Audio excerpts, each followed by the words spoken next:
Vamos dando sequência aqui, então, conversando um pouquinho sobre conversão entre unidades de medida de comprimento, tá? Então, tomando como base essa tabelinha que nós temos aí, esse quadro, logo ao centro nós temos a unidade principal, que é o metro, ok? Então, tendo o metro aí como referência, vamos analisar como é que eu deveria fazer para converter metro em submúltiplos ou em múltiplos de comprimento, ok? Então, observe que toda vez que eu quiser converter o metro numa unidade de medida menor do que ele, ou seja, no decímetro, no centímetro, no milímetro, eu vou ter que sempre fazer uma multiplicação, ok? Sempre fazer uma multiplicação. Ao fazer essa multiplicação, eu vou avançar as casas decimais, é assim que eu vou pensar. Então, eu faria ali o quê? 1 vezes 10, eu teria a medida do decímetro. Quanto vale 1 metro em decímetro? Valem 10 decímetros, tá certo?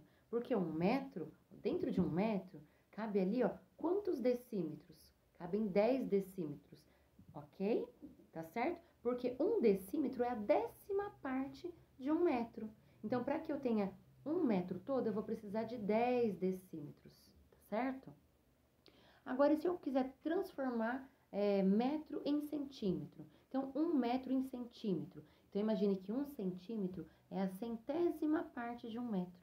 Então, eu vou ter que fazer 1 vezes 100. E aí, eu vou ter lá 100 centímetros, porque dentro de 1 metro cabem 100 centímetros, ok? Tá certo? Então, embora o número esteja aumentando, ok? A unidade de medida está diminuindo. Por quê? Porque a unidade da porção do centímetro, ela é bem menor do que a porção da unidade do metro, ok? Imagine que você precisa de 100 unidades de centímetro para você poder chegar a ter 1 metro. Então, percebe que o número está aumentando, mas a unidade de medida está diminuindo, ok?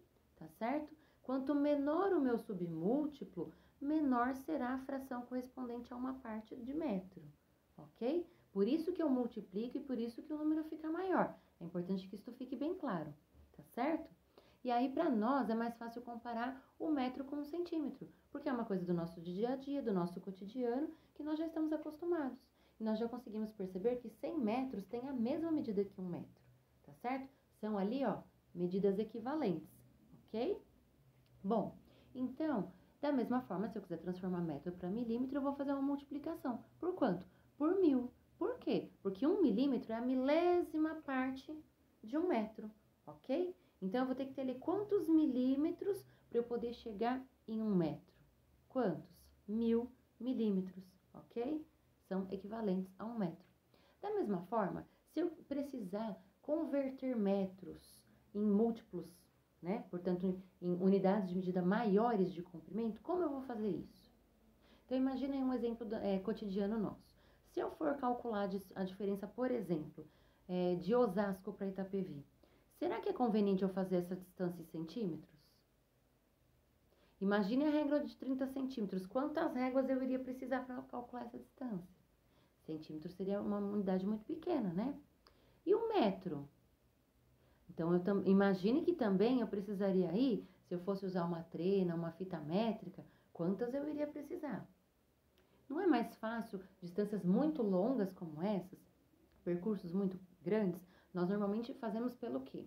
Por quilometragem, não é? Porque a cada 1000 metros eu conto 1 quilômetro. Então, é uma medida mais fácil de trabalhar com grandes distâncias, ok? E aí nós já sabemos de conhecimento geral aí que 1 quilômetro ele equivale ao quê? A 1000 metros. E aí observa aí na setinha. Ó, se eu quiser transformar metro em quilômetro, eu vou ter que fazer uma divisão. Por quê? Porque você imagina lá que 1 metro, quantos metros cabem dentro de 1 quilômetro? Se dentro de 1 quilômetro cabem 1000 metros, então 1 metro é a milésima parte de 1 quilômetro. Então, como é que eu falo quanto vale 1 metro dentro de 1 quilômetro? Eu vou dizer que esse 1 metro, ele vai ser ali 0,001 quilômetro. E como é que eu faço essa conta, professora? A gente faz aquela divisão que a gente é acostumado, né?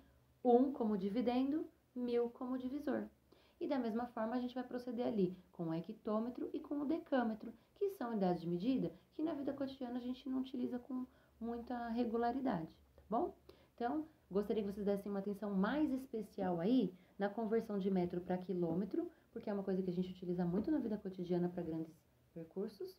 E uma atenção especial também para centímetros e milímetros, porque também são unidades de medida que nós utilizamos bastante, tá bom? Tá certo? Vamos avançar um pouquinho mais.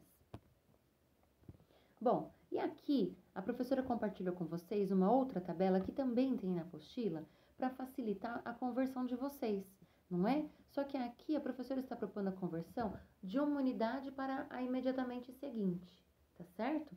E aí vocês percebem ali, ó, que se eu quiser transformar milímetro para centímetro, tá certo? Basta que eu divida a medida do milímetro por 10. Eu vou obter a mesma medida, só que em centímetro. Se eu quiser transformar, por exemplo, ali, ó, vamos ver agora, metro para quilômetro. Como é que eu vou fazer, professora? Será que eu vou pegar aquele... Se for 5 metros, eu vou fazer 5 dividido por 10? Mas, ué, eu não vou obter o quilômetro. O quilômetro tá 3 casas para lá. Como é que eu posso fazer? Então, olha lá uma coisa interessante da gente pensar. Em vez de eu pensar assim, ó, eu vou pegar vou dar um exemplo aqui de 5 metros. 5 metros dividido por 10, eu vou ter conversão em decâmetro. Tá certo. Agora, eu vou pegar esse resultado e eu vou dividir por 10. E eu vou obter a conversão de metros para hectômetros. Eu vou pegar esse resultado e eu vou dividir de novo por 10, porque daí eu vou obter essa mesma medida, só que em quilômetros. Tem uma dica que a professora vai dar para vocês aqui, tá certo? Pensa aqui, ó. Quanto que é 10 vezes 10 vezes 10? 10 vezes 10 a gente já sabe que é 100. E 100 vezes 10? 1000, tá certo? Ou tem aquela dica. Se eu tenho 3 10, os 3 10, cada um tem quantos algarismos zeros aí? Cada um tem um. Se eu tenho 3 vezes o número 10, então eu tenho 3 vezes o número 0. Então, basta que eu pensasse assim, ó. 1000. Por quê? Porque 1000 tem 3 zeros. Um zero do 10, um zero do 100 e um zero que é o do 1000, tá certo? Então, eu posso pensar assim, para eu converter o metro para quilômetro, basta que eu, então, faça ali, né, uma divisão por 1000, ok? Tá certo? Então, assim é um raciocínio só para você facilitar, mas a professora fez questão de colocar essa tabela para que você entenda que se eu precisar converter um metro para a unidade imediatamente seguinte, eu vou dividindo por 10 e assim sucessivamente até que eu chegue à próxima. Se eu quiser encurtar caminho, eu posso fazer essa ideia da multiplicação, né? Pensar que se eu tenho ali 2 10, eu já penso que é por 100. Se eu tenho 3 10 para fazer uma divisão, eu já penso que é por 1000. Assim, eu já facilito o meu processo e faço contas a menos, ok? Espero que vocês tenham gostado da dica. Bom, dando continuidade aqui, nós vamos seguir agora para a medida de massa e vocês vão ver que o raciocínio é o mesmo que nós utilizamos na medida de comprimento, ok? E aí a professora vai aproveitar a oportunidade para tirar algumas dúvidas que aparecem até na vida dos adultos com relação à medida de massa. Então vamos lá. Primeira coisa, diferenciar o conceito de massa e peso. Por quê, professora? Porque nós temos a mania de chamar por peso aquilo que nós queremos dizer como massa, tá certo? Então, normalmente a gente fala assim, quantos quilos você pesa?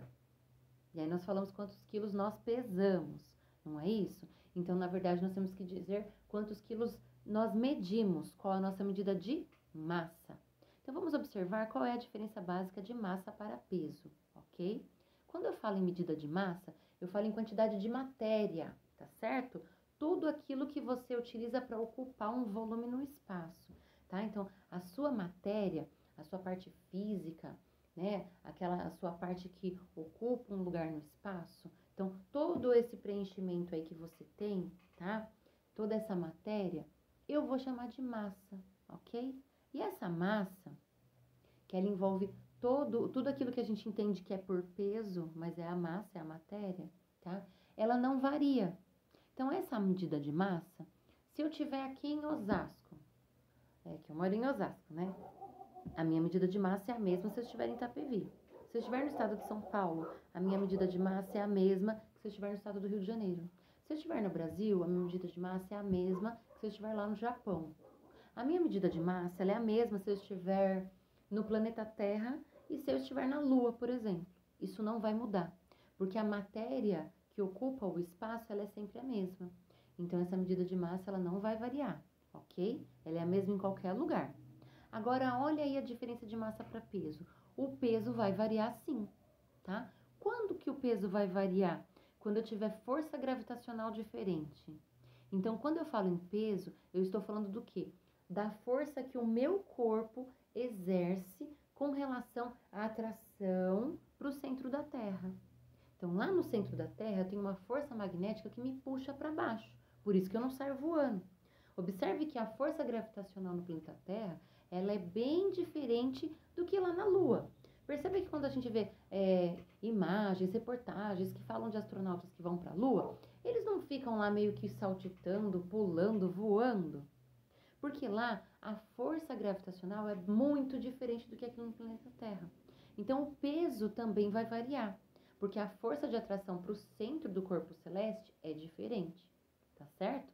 Então a força gravitacional aqui no planeta Terra, ela é de tal forma que a gente fica sempre em pé, tá certo? A gente não sai voando por aí, a gente não fica dessa forma levitando, não é verdade?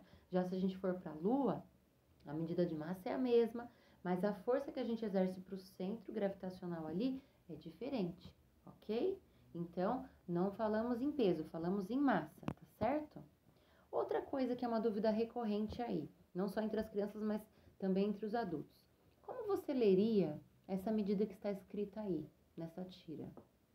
350 ou 350 gramas?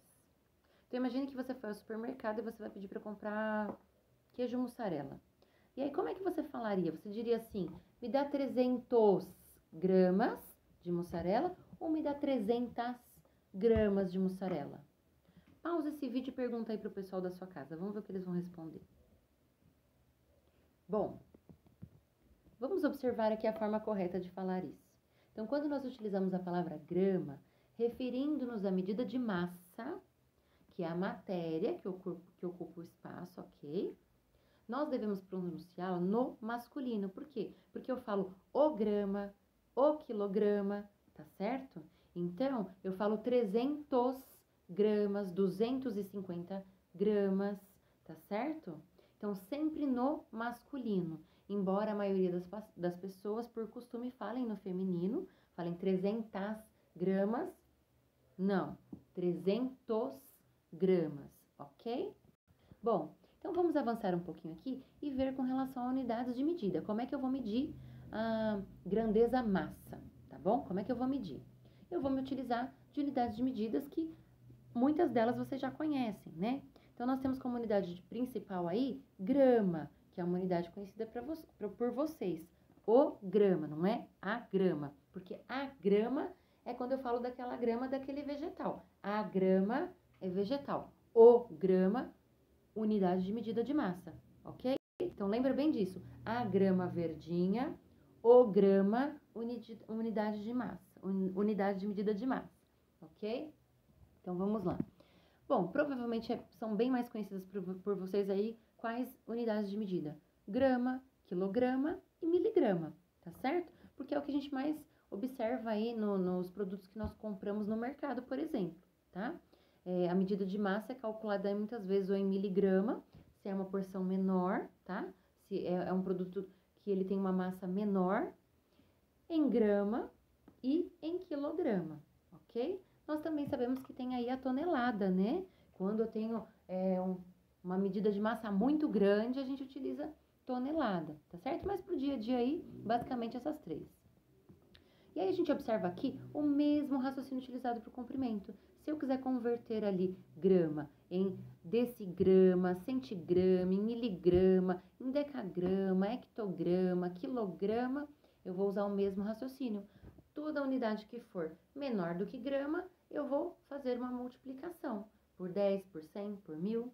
E se eu for de uma em uma, eu vou fazendo por 10, por 10 e por 10, ok? E se eu quiser ali fazer uma conversão para eu entender a grama em quilograma ali, quanto que representa, né? Então, eu vou fazer o quê? Uma divisão por 10, por 100, por 1000, ok? Avançando aqui, vou entender o mesmo raciocínio de comprimento, tá certo? Isso vai se repetir. Se eu quiser ir de uma unidade menor para uma maior, então de miligrama para quilograma, eu vou fazendo o quê? Sempre fazendo uma divisão por 10. Uma divisão por 10, uma divisão por 10, uma divisão por 10. Ok? E se eu quiser converter de uma unidade maior para uma menor? Eu vou proceder uma multiplicação, sempre por 10, seguindo cada casa. Ok? E se eu quiser fazer uma multiplicação direta, olha lá o exemplo. Grama para quilograma. Então, eu vou fazer uma divisão por 1000. E se eu quiser de quilograma para grama? Uma multiplicação por 1000. E assim sucessivamente, ok? Bom, eu espero que vocês tenham gostado, que vocês tenham compreendido. Eu convido vocês a assistirem esse vídeo mais de uma vez, a pausar este vídeo, tá certo? Para que vocês possam ir fazendo as atividades, irem tirando as dúvidas, ok? Então, uma boa semana para vocês e até a nossa próxima videoaula. Um beijo e um abraço no coração das famílias de vocês também. Muito obrigada por tudo.